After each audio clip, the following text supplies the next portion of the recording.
சிவா திருச்சிற்றம்பலம். ஹரஹர நம பார்வதிப்பதையே. ஹரஹர மகாதேவா.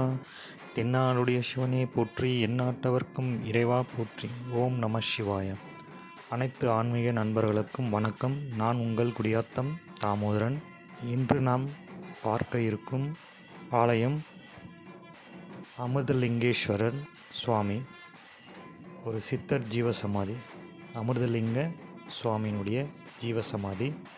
இப்போ அவரை அமுது சித்தர்னு சொல்கிறாங்க.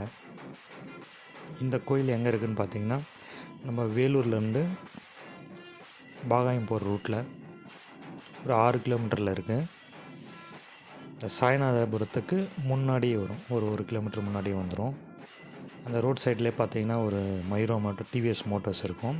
அது ஆப்போசிட் சந்தில் போனீங்கன்னா ஸ்ட்ரீட்டுக்குள்ளே கோயில் இருக்குது. ஆக்சுவலாக ஜீவசமாதி. அங்கே இருக்கிற சித்தர் பேர் அமிர்தலிங்க சுவாமி. அதனால் சாமி பேர் அமிர்தலிங்கேஸ்வரன் வச்சுருக்காங்க. நம்ம பார்த்திங்கன்னா ஆலயங்களுக்கு போகிறது ரொம்ப ரொம்ப நல்லது. அதை விட சித்தருடைய ஜீவசமாதிக்கு போகிறது ரொம்ப ரொம்ப நமக்கு நல்லது.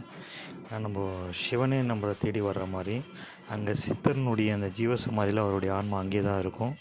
அந்த வைப்ரேஷன், அந்த பவர் அதே இடத்துல இருக்கும். அதனால தான் அவங்க ஜீவசமாதி ஆகிறாங்க. நம்ம அங்கே போயிட்டு உக்காந்துட்டு மெடிடேஷன் பண்ணாலும் நமக்கு எவ்வளோ பிரச்சனை, மைண்ட் டார்ச்சர் இருந்தாலுமே அந்த வைப்ரேஷன் நம்மளை கண்ட்ரோல் பண்ணி மைண்டு அந்த ஞானத்தையும் அறிவையும் நமக்கு தரும். அதனால் ஜீவசமாதிக்கு தவறாமல் போயிட்டு வாங்க. இந்த சித்தர் பார்த்திங்கன்னா திருவண்ணாமலையில் மோட்சத்துக்காக சிவபெருமானை வேண்டாரு. அதுக்கப்புறம் சிவபெருமான் அசரீரியில் ஒரு குரல் தராரு. நீ வடக்கு பக்கம் நோக்கி போயிட்டே இரு, உங்களுக்கு எந்த இடத்துல பசி எடுக்குதோ அங்கே உக்காருங்க, அங்கே நான் மோட்சத்தை தரேன்ற மாதிரி சொல்லிவிட்டு மறைஞ்சிடுறாரு. இதுக்கப்புறம் சுவாமி அந்த பக்கம் அப்படியே வடக்கு நோக்கி வந்துகிட்டே இருக்கார். பாகாயத்தெல்லாம் தாண்டி இந்த கொசப்பேட்டை, இந்த ஏரியா பேர். இங்கே வரும்போது அவருக்கு பசி எடுத்திருந்தேன். அதுக்கப்புறம் இங்கேயே உட்காந்துட்டு இந்த இடத்துல இருக்கிற பக்கத்தில் மலை மேலெலாம் தவம் பண்ணிகிட்ருக்காரு, பூஜை பண்ணிகிட்டு இருந்திருக்காரு. அப்போ இந்த இடம் குளமாக இருந்திருக்கு. இந்த குளத்துக்கு பக்கத்தில் அங்கே ஒர்க் பண்ணிகிட்டு இருக்கிறவங்கலாம் இந்த துணி துவைச்சிட்டு இருந்திருக்காங்க. அந்த மக்களோட அங்கே அந்த பசங்களோட விளையாடிட்டு மெடிடேஷன் பண்ணுறது இது மாதிரி இருந்திருக்காரு. பசங்களோட நல்லா விளையாடிட்டு அந்த ஊர் மக்களோட நல்லா பழகிட்டு அங்கேயே தவம் பண்ணிகிட்ருக்காரு. அமுது சித்தர் இந்த இடத்துல அதுக்கப்புறம் ஜீவசமாதி ஆகியிருக்காரு.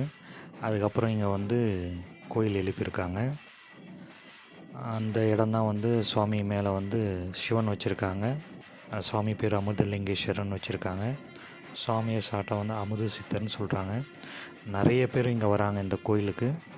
இந்த ஜீவசமாதியில் அவங்க உக்காந்துட்டு என்ன வேணுனாலும் கண்டிப்பாக கிடைக்குதுன்னு சொல்லிட்டு ஏகப்பட்ட பேர் வர ஆரம்பிச்சிருக்காங்க. அதனால் நீங்களும் இந்த கோயிலுக்கு வாங்க, ஆத்மார்த்தமாக உங்களுடைய வேண்டுதலை வைங்க, கண்டிப்பாக நிறைவேறும்.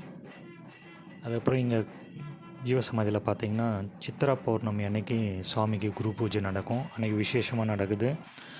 அதே போல் நிறைய கோயிலில் சிவன் மேலே சூரிய ஒளிப்படும்.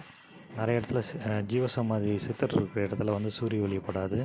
பட் இங்கே பார்த்திங்கன்னா பங்குனி மாதத்தில் ஒரு 16ஆம் தேதியிலேருந்து ஒரு 10 நாளைக்கு சுவாமியுடைய ஜீவசமாதி மேலே சூரிய ஒளிப்படுறது அது ரொம்ப விசேஷம். அந்த டைமில் நிறைய ஜனங்க வராங்க. நீங்களும் அமுது சித்தரை தரிசித்து அருள் பெறுங்க. நன்றி. சிவாய நம.